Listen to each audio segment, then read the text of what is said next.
This week, LPB hosted legendary journalist Bill Moyers for a screening of his new documentary, Rikers, An American Prison.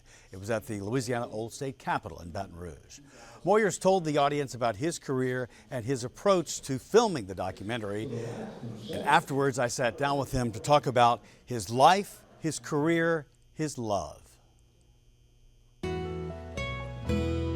Welcome.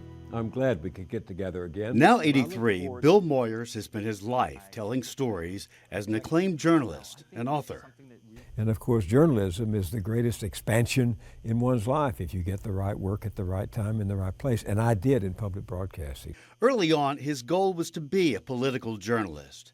His plans changed after working as an intern in Washington for then Senator Lyndon Baines Johnson. It was the summer of the McCarthy hearings.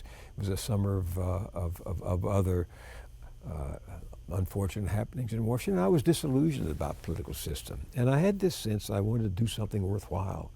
After getting a master's in divinity degree and even working as a part-time minister, he had a revelation about his life. What he learned in theology better equipped him to give politics and journalism another try. He quotes the words of the great scholar Joseph Campbell. At any given moment, life does not seem to have a purpose. But when you look back, it's as if there was a wind at your back all the time, or there were hands on your back pushing you forward. And that happened to me. One door opened, and I went through it, and another door opened. They led Moyers back to Washington, working in the newly created Peace Corps for both the Kennedy and Johnson administrations and as White House press secretary for LBJ. Then to his career in television, first hosting Bill Moyers' Journal on PBS. You get to describe the events that you see, and that's part of journalism. Absolutely. Our job is to get our viewers as close as possible to the verifiable truth.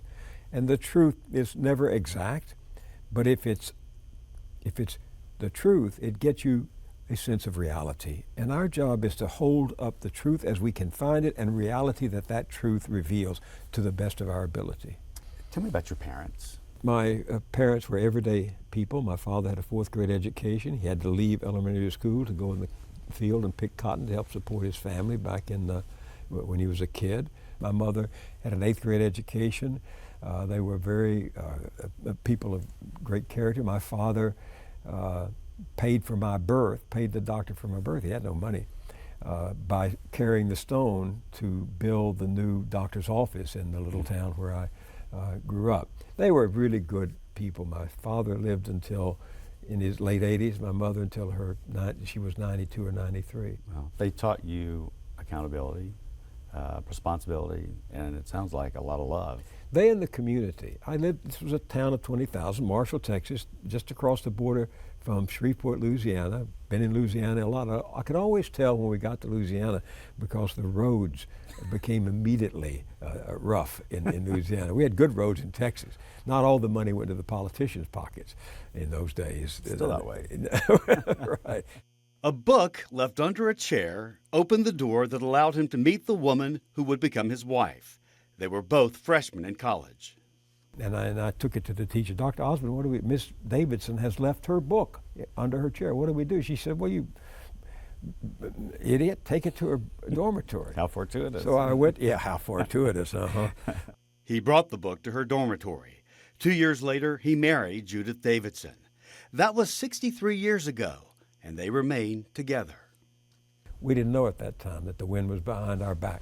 I was going to say. But it was, and it sailed us through. His newest project, Rikers, An American Jail, airs this month on PBS and will bring viewers face to face with men and women who have endured incarceration. Rikers Island is New York City's largest jail and its most notorious. I wanted to hear directly from the people impacted by what was happening at Rikers, and that was the inmates, the detainees. Are you at a point where you can look at your life and describe who is Bill Moyers, what was his purpose? It's not a life without flaws and a life without regrets, but overall I was endowed with the opportunity to see what others don't see and to try to bring it back to them in a way that informs sometimes inspires and perhaps even motivates them. So I guess you would say that my life adds up to a kind of teacher at large in the name of journalism. You're making me think perhaps if my epitaph says anything, my tombstone says anything, it will say, he was a darn good listener. Thank you. Thank you, sir. I appreciate it.